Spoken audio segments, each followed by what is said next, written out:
आप सभी को जय मसीह की। प्रियो, आप सभी का फिर से एक बार स्वागत है हमारे चैनल बाइबल के वचन में। आदतों के बारे में जो बाइबल के अनुसार गलत हैं और हमारे दिमाग को कमजोर बनाती हैं।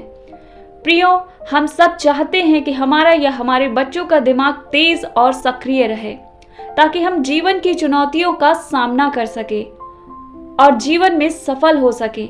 लेकिन क्या हो अगर हम या हमारे बच्चे अनजाने में ऐसी आदतें अपना लें जो हमारे मानसिक स्वास्थ्य को नुकसान पहुंचा रही हो। इस वीडियो में हम न सिर्फ इन आदतों की पहचान करेंगे बल्कि ये भी समझेंगे कि क्यों इन्हें बदलना जरूरी है और कैसे बाइबल हमें एक स्वस्थ और मजबूत दिमाग की दिशा में मार्गदर्शन करती है। प्रियो, यकीन मानिए ये वीडियो आपके जीवन में बड़ा बदलाव लाएगा। तो वीडियो को लाइक कीजिए और वीडियो बिना स्किप किए आखिर तक जरूर देखिए। तो चलिए वीडियो को शुरू करते हैं और जानते हैं कि कौन कौन सी आदतें हैं जो हमारे दिमाग को कमज़ोर बनाती हैं। पहली आदत है नकारात्मक सोच। नकारात्मक सोच रखने की आदत। प्रियो, ये नकारात्मक सोच रखने की आदत एक बहुत बुरी आदत है। ये आदत हमारे जीवन को बर्बाद कर देती है, हमें परमेश्वर से दूर ले जाती है। नकारात्मक सोच रखने की आदत शैतान की ओर से कार्य करती है। फिलिपियो 4:8 में कहा गया है, अंत में भाइयों, जो कुछ भी सत्य है, जो कुछ भी सम्माननीय है, जो कुछ भी न्याय संगत है, जो कुछ भी शुद्ध, जो कुछ भी प्यारा है, जो कुछ भी सराहनीय है, यदि कोई उत्कृष्टता है और यदि कोई प्रशंसा है तो इन्हीं पर ध्यान दो। नकारात्मक सोच हमारे मानसिक स्वास्थ्य पर बुरा प्रभाव डालती है और हमें अवसाद और चिंता की ओर धकेल देती है। प्रियो, परमेश्वर का वचन हमें सिखाता है कि नकारात्मक सोच हमारे मानसिक ऊर्जा को खत्म कर देती है। जब हम निरंतर नकारात्मक विचारों में लिप्त रहते हैं तो हमारा ध्यान परमेश्वर की ओर से भंग होता है और हमारी मानसिक शक्ति कम हो जाती है। सकारात्मक सोच न केवल हमें मानसिक शांति देती है बल्कि हमारी समस्या समाधान की क्षमता को भी बढ़ाती है। इसलिए प्रियो, हमें सकारात्मक सोच रखनी चाहिए और नकारात्मक सोचने की आदत को छोड़ देना चाहिए। अब चलते हैं दूसरी आदत की ओर। दूसरी आदत जो हमारे दिमाग को कमजोर बनाती है वो है आलस। बाइबल में स्पष्ट रूप से कहा गया है कि आलस दिमाग को कमजोर करता है। नीति वचन 18:9 में लिखा है, जो अपना काम ढीलेपन से करता है वो नाश करने वाले का भाई है। प्रियो, परमेश्वर का वचन हमें सिखाता है कि आलस न केवल हमारी उत्पादकता को कम करता है बल्कि हमारे मानसिक और शारीरिक स्वास्थ्य को भी प्रभावित करता है। जब हम आलसी होते हैं तो हमारा दिमाग उतना सक्रिय नहीं होता, जिससे मानसिक सुस्ती और ध्यान की कमी होती है। आलस हमें हमारे कार्यों से दूर ले जाता है। जब हम आलस का शिकार होते हैं तो हम अपने लक्ष्यों को प्राप्त करने के लिए उतनी मेहनत नहीं कर पाते। ये मानसिक गतिविधियों को कम कर देता है, जिससे दिमाग की कार्य क्षमता घट जाती है। नियमित रूप से सक्रिय रहने से हमारा दिमाग तेज और स्वस्थ रहता है। इसलिए हमें आलस की बुरी आदत को रोक देना है। प्रियो, अब चलते हैं तीसरी आदत की ओर। व्यर्थ की चिंता करने की आदत। प्रियो, हम में से कई सारे लोग छोटी छोटी बातों को लेकर चिंता करते हैं। ये छोटी छोटी चिंताएं उनके डिप्रेशन का कारण बन जाती हैं। परमेश्वर हमारे साथ हैं, ये जानते हुए भी लोग चिंताओं में डूबे रहते हैं। मत्ती 6:34 में लिखा है, इसलिए कल की चिंता मत करो, क्योंकि कल की चिंता कल आप ही कर लेगा। प्रत्येक दिन की अपनी चिंता ही बहुत है। प्रियो, चिंता करने से हमारा दिमाग तनावग्रस्त हो जाता है, जिससे हमारी सोचने समझने की क्षमता कमजोर हो जाती है। चिंता हमारी मानसिक ऊर्जा को खा जाती है और हमें मानसिक रूप से थका देती है। प्रियो, बाइबल हमें कहती है कि जब हम छोटी छोटी बातों की चिंता करते रहते हैं तो हमारा दिमाग अनावश्यक रूप से तनावग्रस्त हो जाता है।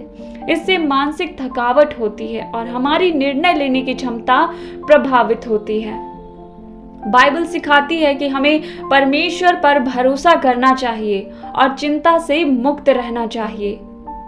अब चलते हैं चौथी आदत की ओर। चौथी आदत है पूरी नींद ना लेना। ये आदत मेरी बताई हुई सारी आदतों से जुड़ी हुई है। हम जब व्यर्थ की चिंता करते हैं तो हम रात भर उसी चिंताओं में डूबे रहते हैं। इसी वजह से हम रात को सो नहीं पाते और हमारी नींद पूरी नहीं हो पाती। पूरी नींद ना लेना एक बहुत बुरी आदत है। भजन संहिता 127 वचन 2 में लिखा है, तुम जो सवेरे उठते और देर करके विश्राम करते हो, दुख भरी रोटी खाते हो, ये सब तुम्हारे लिए व्यर्थ ही है, क्योंकि वो अपने प्रियो को यूं ही नींद दान करता है। प्रियो, नींद की कमी हमारे दिमाग की कार्य क्षमता को गंभीर रूप से प्रभावित करती है। पर्याप्त नींद ना लेने से स्मृति, ध्यान और निर्णय लेने की क्षमता कमजोर हो जाती है। बाइबल हमें सिखाती है कि नींद हमारे मस्तिष्क के लिए बहुत महत्वपूर्ण है। जब हम सोते हैं तो हमारा दिमाग पुनर्स्थापित होता है और नई जानकारी को संरक्षित करता है। नींद की कमी से हम थका हुआ महसूस करते हैं, हमारी सोचने की क्षमता कम हो जाती है और हमारी स्मृति प्रभावित होती है। बाइबल हमें पर्याप्त आराम लेने की सलाह देती है ताकि हम मानसिक रूप से स्वस्थ रह सकें। अब चलते हैं 5वीं आदत की ओर। 5वीं आदत है अति क्रोध करने की आदत। नीति वचन 25 वचन 28 में कहा गया है, जो मनुष्य अपने क्रोध पर नियंत्रण नहीं रखता वो उस नगर के समान है जिसकी दीवार टूटी हुई हो। बिना संयम वाला टूटी हुई दीवार वाले शहर के समान है जो अपनी आत्मा पर नियंत्रण नहीं रखता। वो ऐसे नगर के समान है जो ढा गया हो, जिसकी दीवारें ना हो।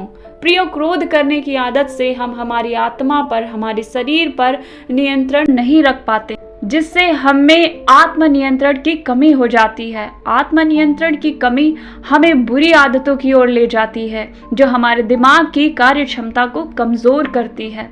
बाइबल हमें सिखाती है कि आत्मनियंत्रण हमें हमारे लक्ष्यों को प्राप्त करने में मदद करता है। बिना आत्मनियंत्रण के हम अपने महत्वपूर्ण कार्यों पर ध्यान केंद्रित नहीं कर पाते। इसलिए हमें क्रोध पर काबू रखना है और आत्मनियंत्रण की शक्ति को बढ़ाना है, क्योंकि आत्मनियंत्रण की कमी हमें अनियमित और अस्थिर बनाती है, जिससे हमारा मानसिक संतुलन बिगड़ता है। अब चलते हैं 6ठी आदत की ओर। 6ठी आदत है क्षमा ना करने की आदत। मत्ती 6 वचन 14 और 15 में लिखा है, क्योंकि यदि तुम मनुष्यों के अपराध क्षमा करोगे तो तुम्हारा स्वर्गीय पिता भी तुम्हारे अपराध क्षमा करेगा, परंतु यदि तुम मनुष्यों के अपराध क्षमा नहीं करोगे तो तुम्हारा पिता भी तुम्हारे अपराध क्षमा नहीं करेगा। प्रियो, माफ ना करने की भावना हमारे मन को मानसिक रूप से कमजोर बनाती है। जब हम किसी को माफ नहीं करते तो हमारे अंदर क्रोध और कड़वाहट बढ़ती है, जो हमारे मानसिक स्वास्थ्य को प्रभावित करती है। माफ करने से हमें मानसिक शांति मिलती है और हमारे मानसिक स्वास्थ्य में सुधार होता है। इसलिए प्रियो, परमेश्वर के वचनों का पालन करते हुए आपको क्षमा करने की आदत को अपना लेना है। अब चलते हैं 7वीं आदत की ओर, जो कि हमारी आखिरी आदत है, ईर्ष्या और द्वेष रखने की आदत। नीति वचन 14 वचन 30 में कहा गया है, शांत मन शरीर का जीवन है, परंतु ईर्ष्या हड्डियों को सड़ा देती है। प्रियो, ईर्ष्या और द्वेष हमारी मानसिक ऊर्जा को नष्ट कर देते हैं और हमें मानसिक रूप से थका देते हैं। बाइबल हमें सिखाती है, ईर्ष्या और द्वेष हमारे मानसिक और शारीरिक स्वास्थ्य पर बुरा प्रभाव डालते हैं। ये भावनाएं हमारे मन को अशांत करती हैं और हमारी मानसिक ऊर्जा को खत्म कर देती हैं। शांत और संतुष्ट मन हमें मानसिक रूप से स्वस्थ और संतुलित रखता है। तो प्रियो, ये थी बाइबल के अनुसार दिमाग को कमज़ोर बनाने वाली 7 बुरी आदतें। उम्मीद करती हूँ कि आप इन बुरी आदतों को बदलकर अच्छी आदतें अपना लेंगे। यदि इन वचनों से आपके दिमाग में थोड़ी सी भी रोशनी आई हो तो वीडियो को लाइक और चैनल को सब्सक्राइब कीजिए, कमेंट में आमीन टाइप कीजिए और अपने दोस्तों के साथ, अपने परिवार के साथ ये वीडियो शेयर कीजिए ताकि उनको भी बाइबल के अनुसार दिमाग को कमज़ोर करने वाली आदतों के बारे में पता चल सके। तो प्रियो, अब मिलते हैं अगले वीडियो में। प्रभु यीशु आप सभी को आशीष दे। जय मसीह की।